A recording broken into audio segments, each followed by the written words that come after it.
Well, to continue with this reflection and opening of questions that this video has opened, that Imani has put in conversation, we're going to continue with Philippe Rahm, and in a more small scale, very convenient to have this conversation here, where two different architectures are encountering.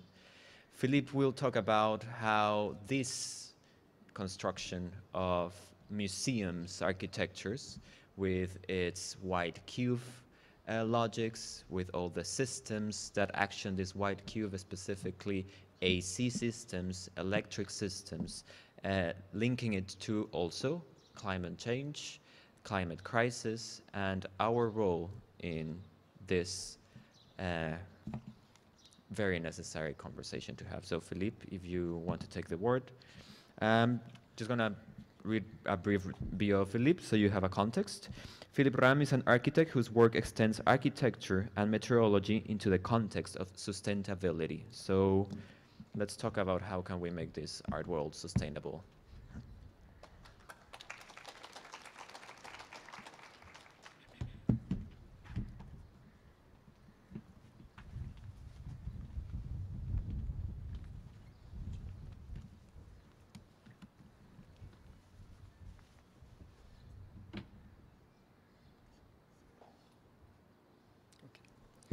Okay, so thank you very much for inviting me here. And thank you, Mona, for the architecture of the space here with a lot of wind, so I'm very cold. I think you too. And so it means that it worked very well because the wind could go everywhere in the small, narrow street here. And so I don't know what's happened during the summer, but now it's very cold. So thank you. I will present my work, and first I want to explain a little why there is a very important link between architecture and global warming.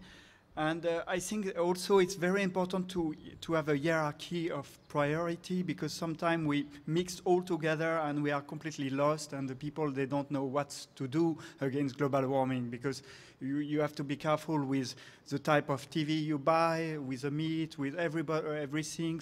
And so at the end, nobody do nothing because there is so much things. But it's important to come back to what's happened with global warming. So first, this is like the NASA showing that the temperature of the planet is growing. And so people saw that and they say, why? What's happened? It's quite strange. And then there is a relation that was made at one moment between carbon dioxide, you can see here. So the green line is only, it's inside the ice. You could measure the quantity of CO2 you could find in the ice, so depending of the year. And then the blue one is that you can really measure today with a machine. And so there is a link, as you can see, between something with the temperature and something with the CO2. And then in different universities, they start to do some models, some informatic model. The red line is the temperature of what we can measure really. And the gray line is a computer simulation. And you can see that normally the temperature should stay flat. And then when they introduce what they call the forcing, the CO2 inside the model, so you can see here, the low drawing, you can see that the gray line and the red line are the same. So it's why they say CO2 and global warming are linked together. And then what's happened with the CO2? This is the phenomena. So you have the sunlight that touch the ground, and the light is transformed. It's into infrared. It starts to heat the material because it's absorbed by the ground, and then it's reflect. And during the night, normally, it has to go back to the universe. But because of the CO2, it creates some screen. It blocks the infrared to go back in the universe, and so it starts to heat the atmosphere, and then the temperature starts to rise. So this is a this is a global warming phenomena, so it's important to just to understand clearly what's happened. And then, if you look to that, you can see that, of course, the US and European country are the first producer of this problem so this is a different country that are there. And just something that is also very important to understand that because of the global warming, it will change a lot of things on the planet. For example, today there is some trouble in France because the champagne maybe it's no more good in the Champagne area, it's better in England, you know, because of the global warming. So it changed the economy of the planet. It will change also Bordeaux. They have a lot of trouble. Nobody talk about that, but it's becoming a Spanish wine today. And so, the economy will be changed, and also there is some floods, some climatic and weather trouble with that, and migration, and a lot of, and war also it can be a consequence of that. And we know that already some war are a consequence of dryness and things like that. So this is a very important issue. And then when we look to what is producing the CO2, of course, is linked to energy. We can see here that when you use the energy you use, it's 90% come from fossil energy, from carbon energy like oil or coal, or also biomass is also producing CO2. And today, the renewable energy is very small. It's only 10% or 15%. And so we need to change the things because we need to stop to use fossil energy and to move to green energy. And then from why we are using energy and why we are burning fossil carbon. The reason is that, and it's quite important to see that, because we can see that the building architecture is responsible of 36% of the global warming. So when we are talking about, sometimes we are talking about we don't need to, I don't know, I just to buy a new screen, TV screen, because it to produce global warming, but in reality it's maybe 0.1%. If you look, you know, if you don't take the airplane to come here, but you still have a single glass in your house, you know, you are completely misunderstanding what's happened. You know, you have to work on building, to change the thermal insulation of the building, to work on that before doing something else. And this is that, you know, this is, are you talking about the other, the 4%, or are you talking about the 36%? So it's important. And so in architecture, we can see that architecture is responsible of 39% of the green gas emissions. So we have to do, as an architect, we are on the first row to do something. And then if you go more carefully to that, you can see that in reality, you know, sometimes we think, okay, green architecture, sustainable architecture is wood architecture or something like that, and we don't have to use aluminum or this type of material. But in reality, this is the same. If you use aluminum or wood, it's about 28%. The most problematic is during air conditioning, during heating system. So we don't care about, no, we don't care, but it's not so important that the building is in aluminum or in wood. The most important is to reduce the building operation heat production. And so for doing that, we need to reduce the consumption of energy because of 90% is coming from the carbon.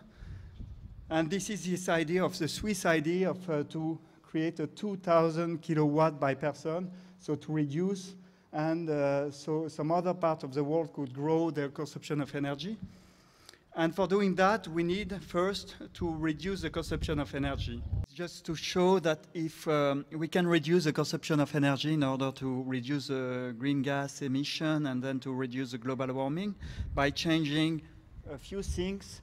So this is to have a very good thermal insulation and to have a better management of the air renewal inside the building. So today there is I just want to to show this big trouble. The first is heat island effect because of the global warming, but also because of the type of architecture and building that was made. This is like a Paris city that show that the center of Paris is very warm when it's colder on the countryside. So this is something that is becoming quite important. The second issue is about air pollution, because of the PM 2.5 particles that are emitted by burning fossil oil and by the car, and that create a lot of pollution inside the city. And then the change to so what we have to do to fight that is to first to change the type of energy and to use more renewable energy than fossil energy. So this is a project we made in Taiwan. I will show some, I'm a designer, so I will show some things about that. This is we have won a competition for a park of 70-hectare park, and so all the electricity, all the energy of the park is produced on site, on the north of the site. So we have 7,000 square meters of photovoltaic panel and 3,000 on the south that produce all the electricity, all the energy. And then we use this photovoltaic panel to reduce the quantity of light in this place. The location is a little similar to here, so it's quite sunny. And, and so we have created a large canopy that are creating a first level of to reduce the heat and the sunlight. And under that we have some building and we have a landscape.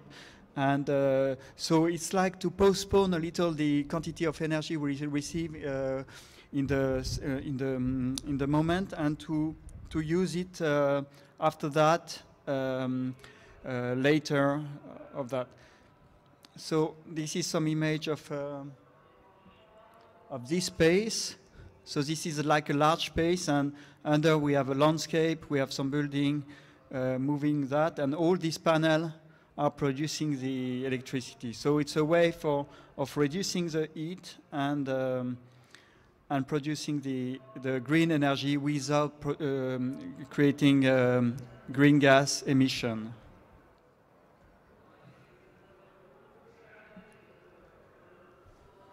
There is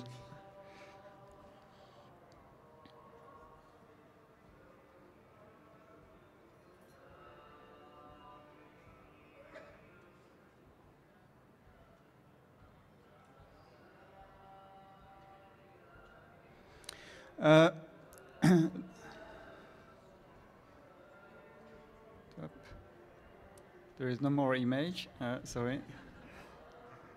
Yeah. The second thing is the albedo.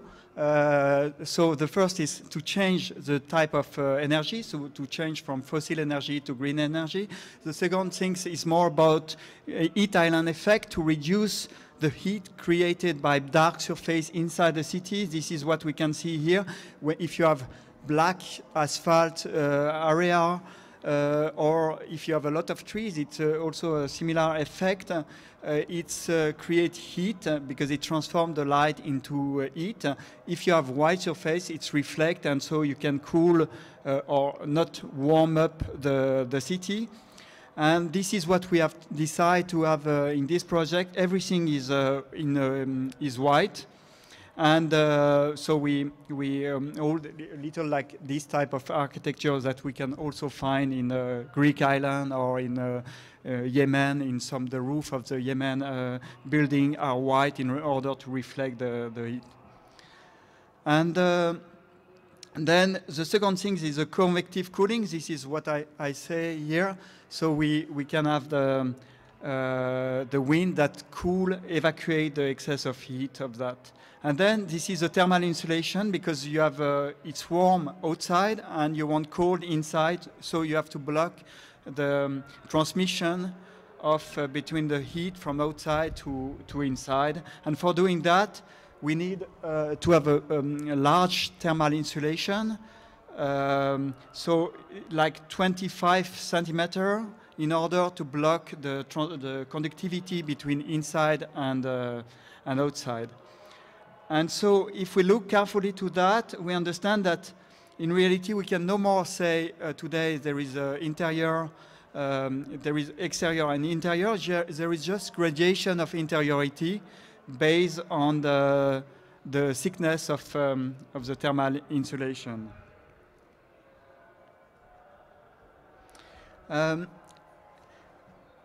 This is like this, we need to add thermal insulation. So in order to reach this 25 centimeters that create what we call the U value, the conductivity coefficient, to be at minus 0.15. And for doing that, it's around 25 centimeters. So it's good to have this thermal insulation everywhere. So this is what we are doing in this project. We are working on different layers. We say first we have a first layer that is kind of privacy layers. We have a second layer that is a waterproof layers, and then we have a thermal insulation layers and the structure, and we can place some program depending of the climate we are looking for. For example, we can accept that the toilets are not inside air conditioning. It's just, we have just convective cooling, just air moving there. And so we are placing the program linked to that. So I show one building made of that, so we can see that there is these first layers, like the physical layers, and inside there is a blue layers that is a waterproof layers, and then we have the thermal insulation layers inside, where there is only the air conditioning inside this red area.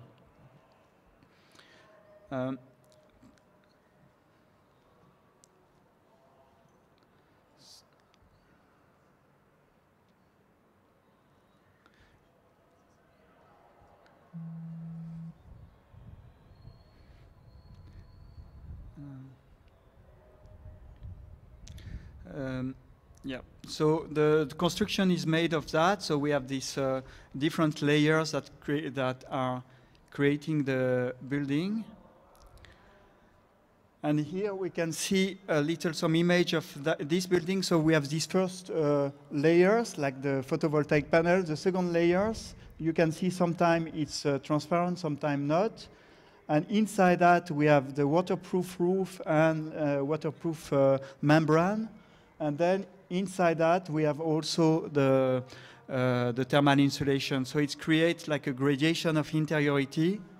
And we can move more and more inside, more and more into the center of the building that will be the only place where there is air conditioning. And then the material are linked to that. So we can see, for example, the toilets are completely open here and they're protected from the rain. And then more inside we arrive and we have this thermal insulation that are creating the things. Okay. And I have 5 minutes, 2 minutes? Okay. So just another thing is a meteorological garden. So it's a way of cooling outside.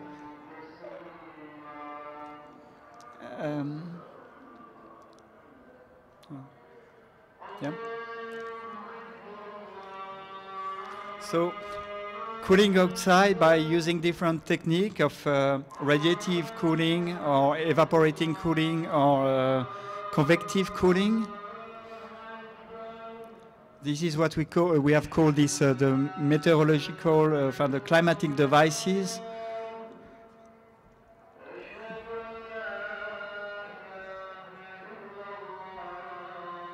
And so we are using for that only green energy. So for cooling, we are using geothermal cooling. So we can see here that the air go underground, 5 meters underground, and it's cool underground, it's go out. This is the pipe of that.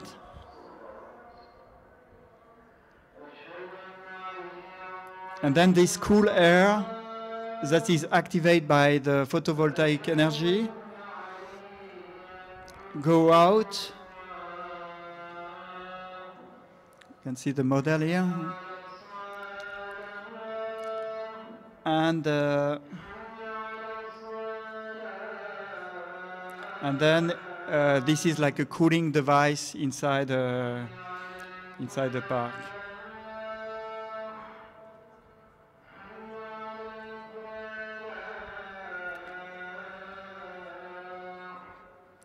We have another one by evaporation, cooling by evaporation, so it's like a fontaine.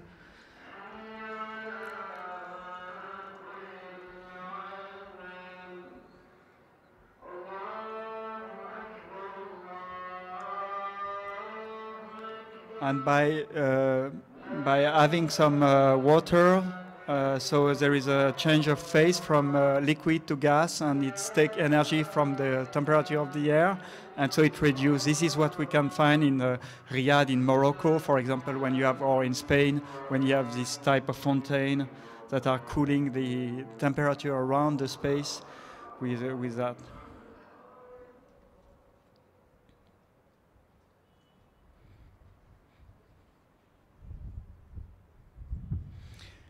So this is the evaporating way of cooling, and then we have another type of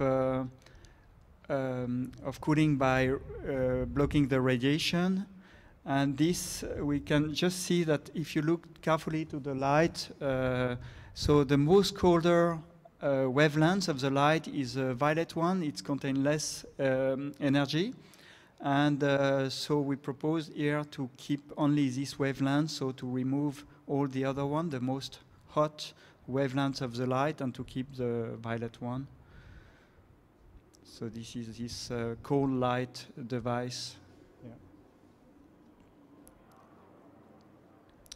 Okay, so thank you.